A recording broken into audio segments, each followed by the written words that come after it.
いい加減にしなさま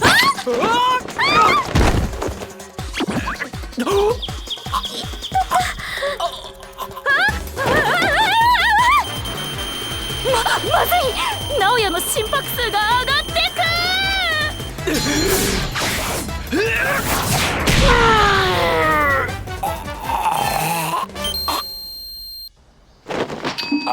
So before I sing its praises of this episode of Girlfriend and how funny it was and did I enjoy it? God damn it, yes I did.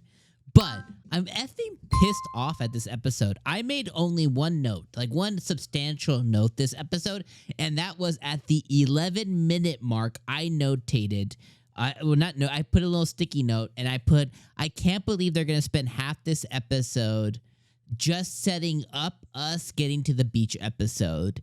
And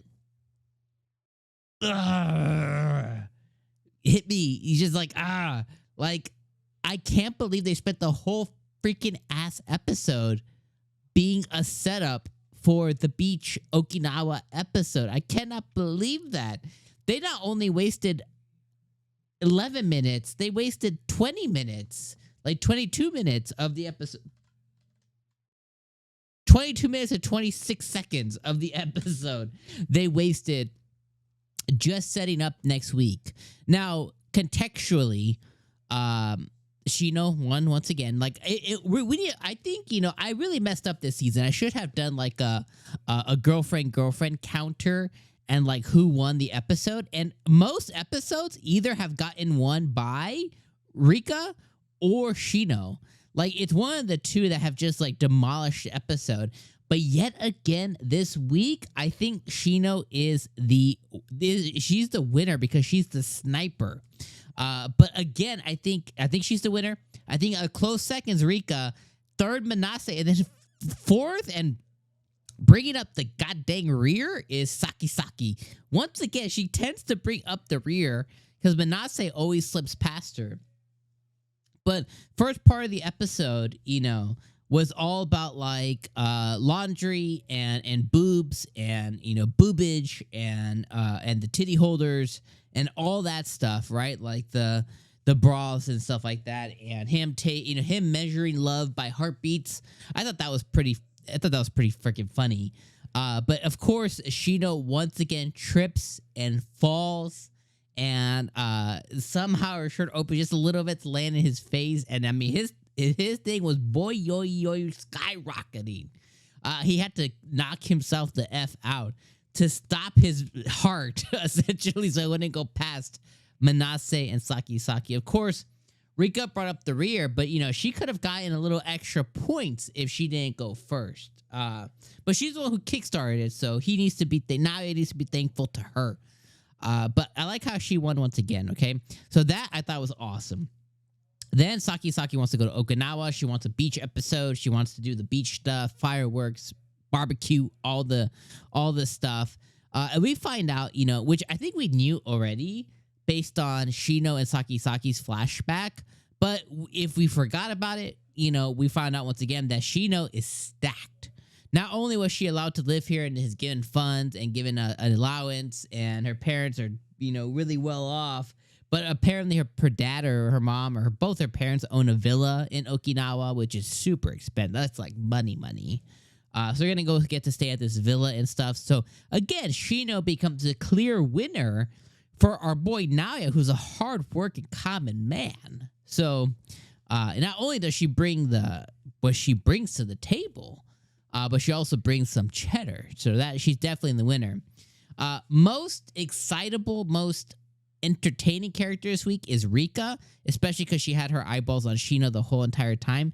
And I love when they turn her teeth to fangs. Like, I love it. And I like how they also depict her as so much bigger and taller than the other girls, because like they have her towering over Shino.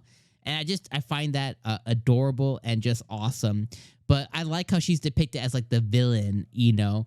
And she literally made like a blood pact with Shino in this episode. Like, she blackmailed her, like, you're going to do my bidding, but I'm going to sneak in some time for you too. So I like how on one corner you have Manase and Saki, and on the other corner we now have Rika and Shino, the duo you would never think. So it's like head-to-head clashing. One interesting thing, though, that Rika did bring up this episode as she was playing dumb and stuff and being Rika was asking Shino straight up, like, what do you want? Do you want 4 timing, 3 timing? Like, what's your real goal? And really, her goal at this time is just Naoya. What's surrounding that, though, is like you're gonna have to deal with, like, he's gonna, he's a moniker over here. He's an emperor. You're gonna have to deal with, the concubines. You're gonna have the house split into, East Palace, West Palace, North Palace, South Palace, but in house form. So bedroom 1, 2, and he just gets to spend a little time with whoever. That's the ideal thing. Very last thing I'll say, and I love this episode. I was laughing at butt ton.